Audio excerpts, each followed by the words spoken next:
Mesdames et messieurs, bonsoir et bienvenue à vos nouvelles régionales.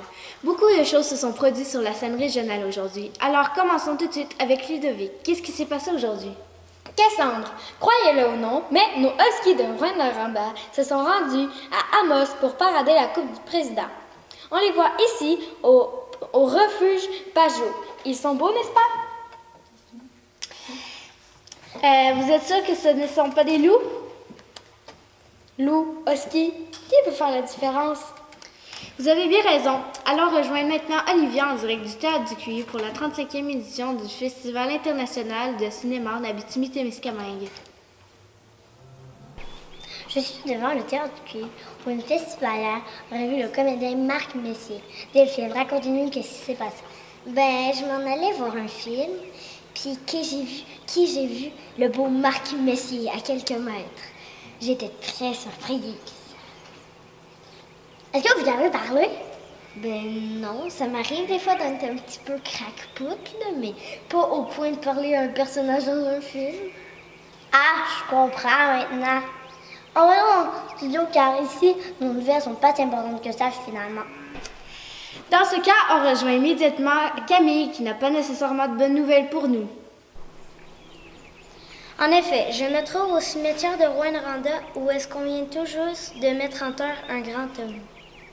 Racontez-nous un peu ses réalisations. Vous savez, il n'a pas fait grand-chose. Il était seulement grand. Certaines personnes affirment qu'il faisait 6 pieds 4, d'autres 6 pieds 5. À mes côtés, j'ai Lauralie qui pourrait nous en dire davantage. Moi, je confirme, il faisait 6 pieds 5. En plus, c'était une personne qui aimait beaucoup porter des souliers à plateforme. À ce moment, il faisait 6 pieds 7 ou 6 pieds 8. Tout dépend de la grandeur de cette plateforme. Pouvez-vous nous en dire davantage sur ces souliers? Ils étaient noirs. C'était Camille Rubtaille en direct du cimetière de Rouyn-Noranda. Décidément, on a de la difficulté à avoir des sujets intéressants aujourd'hui. Heureusement, il y a Philippe à l'étranger qui réussit toujours à nous captiver. Allons le rejoindre au Mont-Rochemort. Effectivement, je suis devant un grand monument dans le Dakota du Sud. À mes côtés, j'ai une grande spécialiste qui a étudié sur le sujet. Et en fait, je suis pas vraiment spécialiste. Je me promenais dans le parc puis je suis tombée là-dessus. Oh ben, galon.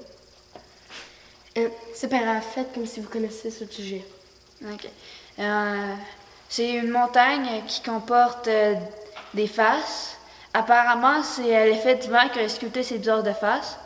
On dit aussi que ce sont des gars ben cool, qui faisaient du skate, là. Je pense plutôt que c'était des présidents américains. C'était les deux, des présidents de jour et des rappeurs skateurs le soir, là. Merci pour ces nouvelles. À vous en studio. Décidément, on a des difficultés à avoir des contenus aujourd'hui. Allons voir ce qui se passe aux arts et spectacles. Eh bien, savez-vous que je suis devant l'Agora des Arts? Dans quelques instants, nous allons accueillir Rihanna, mon artiste préféré.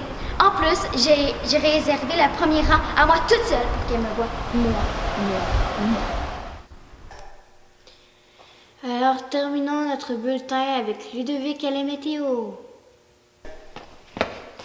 Tous à l'abri! Une terrible tornade s'abattra sur Rouyn-Noranda. La tornade Ginette arrivera d'ici quelques minutes et balayera tout sur son passage. On peut la voir ici grâce à notre écran radar. Salut, je m'appelle Ginette puis je le tornade. C'est ce qui conclut notre bulletin pour aujourd'hui. On espère que vous serez plus instruits demain. Bonne soirée!